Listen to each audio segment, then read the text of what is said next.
everything else.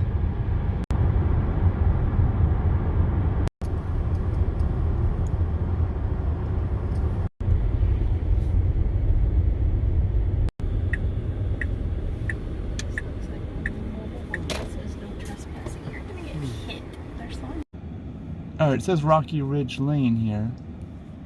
Maybe it's down here, maybe.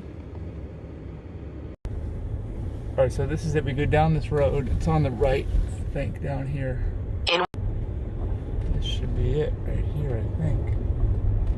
135? Or the next one? Alright, so I think this is it.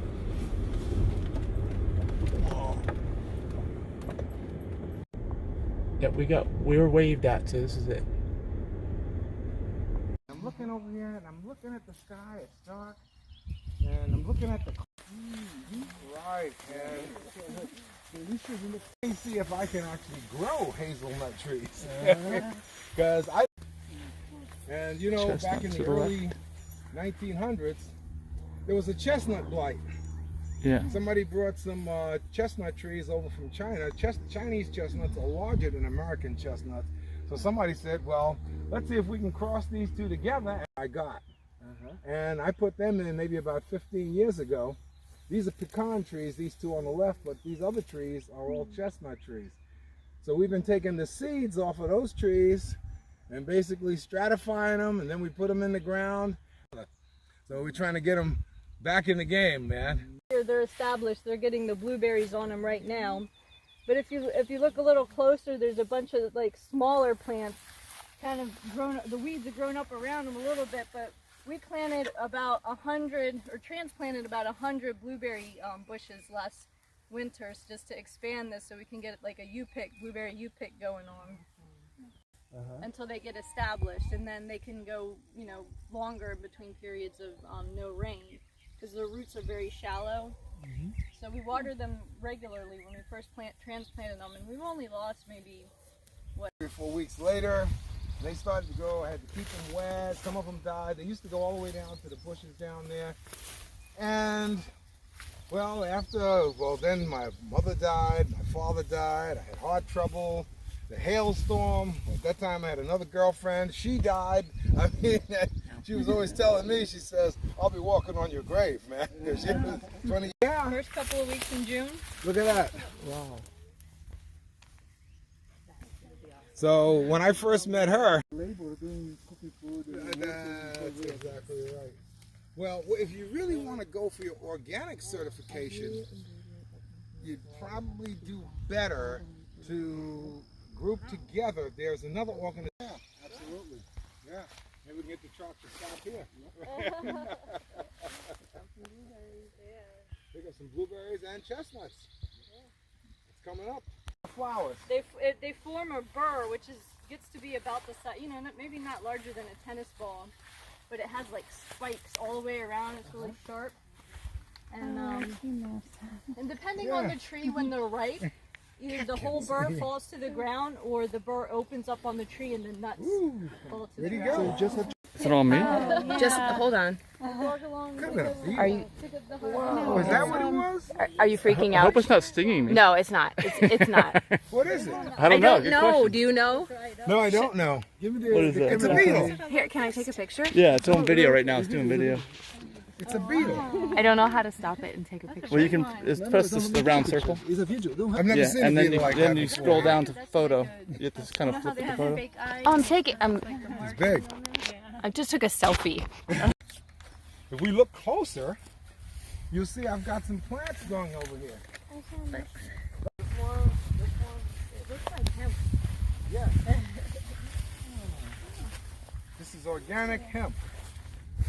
And we got our hemp license. Huh? Uncertified organic. Uncertified, okay. In a way that it's not good. It imbalances it. It causes other disease. So along this right, you can see our pear Yes, tree. I'm not here. You can see little pears just starting to form about, you know, the size of a quarter or so. See the fruits? If you look closely, yeah. Both sides. It's a little hard to see with the grass growing up, but What happens if you don't mow the grass? Nothing. It'll be all right. It's okay, right? Yeah. Sometimes I might to the fruit. He's got to punch holes in it, lay eggs in the fruit, and then it ruins the fruit. So you couldn't, even if I had laws banned, it's not going to help because he's inside the fruit. Hidden planetary. Yeah. Next time we'll have the laser show in there. Biochar. I don't know if you guys are familiar with biochar. Organic fertilizer type stuff, right? And guess where that comes from? Ecuador again. Oh yeah. The volatiles burn off in the wood, and then so the only thing that's left is gases that come out of the wood now, and there's no way for them to get out on the top because it's sealed up.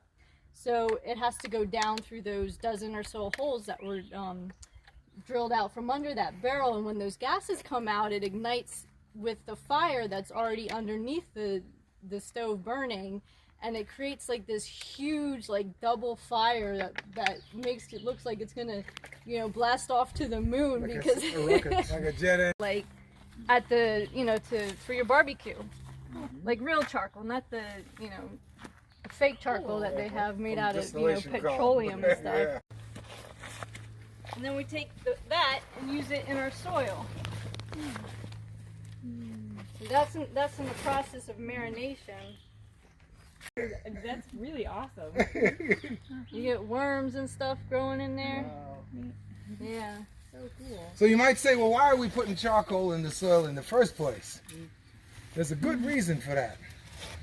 And it's the fact that inside, remember going back to the days in the 50s and 60s when we smoked cigarettes, right? Those cigarettes had a charcoal filter. Or even if people were growing marijuana indoors, they had a charcoal filter. The fact of the matter is the charcoal itself is extremely porous.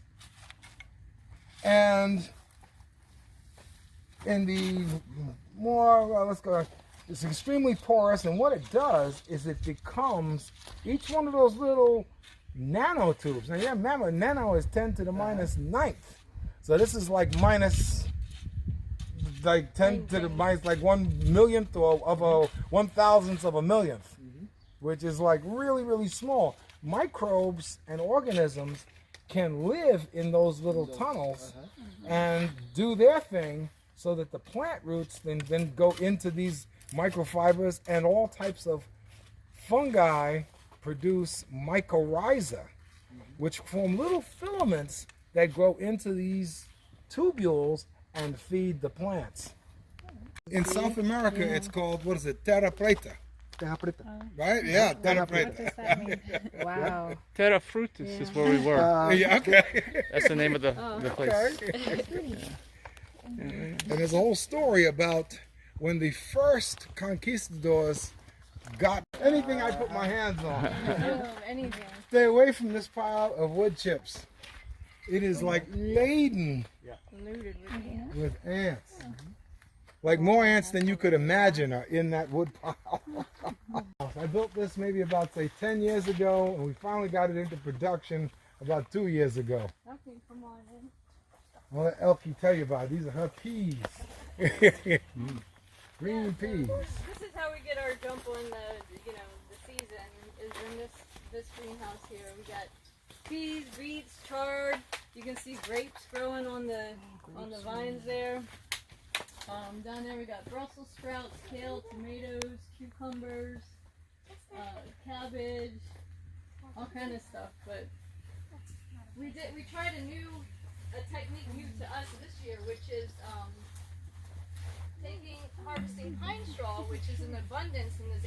We use grass here, but we lay down the pine straw to cover the soil. Again, to keep in the water, to keep in the to create that Moisture. Yeah, moisture, to keep the microbes and stuff alive in the soil here. And there's controversy about that, because people say there's the terpenes in the pine straw are volatile, and it's can be damaging for the plants. And Soil. We're putting it on top of the soil. yeah, we didn't till it in. Yeah, watering once a week. So So- you reduce the water, just Right. keeping the moisture there. Mm-hmm. So if I would There's a like solar to greenhouse. see, Next one. We're not going to go in though. Or maybe we will. Really hot in that one. They don't bother it. So you have no idea what an advantage from a farmer's point of view it is to be able to put a crop in. Stay outside here. I'll just point out stuff. Up in New York, my grandfather grew grapes. You can go inside. Just if you want to should. take a Go and take picture. pictures. And my uncle grew grapes. Everybody grew grapes. So coming up, I was surrounded with grapes. So we got down here. My father says, "What? No grapes? Where's the grapes, man?" So we went and got some grapes. Thinking like, I know what it's like to have. No, right? Did you see the video? No. So So I it's just a homemade. Open it up and let the heat. We got a couple of different varieties in here. I think this is what it is. Cherry berries. Cherry berries in the middle with some boax. That's a Bacchus. I recognize it by the leaves. What's that? So The Japanese, they have the bonsai. yeah. That's how they do. They pick up the tree and they don't have too much space to the roots go out. To go so out. the plant starts to develop at that size. Right. So you have So we got bonsai hemp. Oh man. Bigger beets here. You know what to look for. Like this. Put here and like press down. There you go. And then pull back a little bit. Yeah. And grab it by the base. And kind of break it. There you go. Excuse me, I didn't see you. That's all right. Hey. Trying to stay out of the way. And then we can let me get this and break off the larger chunks of dirt here. They're having fun. And y'all eat the greens on the beets too? Yep. Awesome. Big greens. Big Yeah. greens. You know, in Switzerland, Nice. silver beets. Let's find That's what Swiss chard is called. You try that one? I'll try one. I'll get a bag for this one. You can get that one out. I worked for them. Oh my God, that was 20 years. Telecommunications, man. All day long. Whew. There you go. It's got to be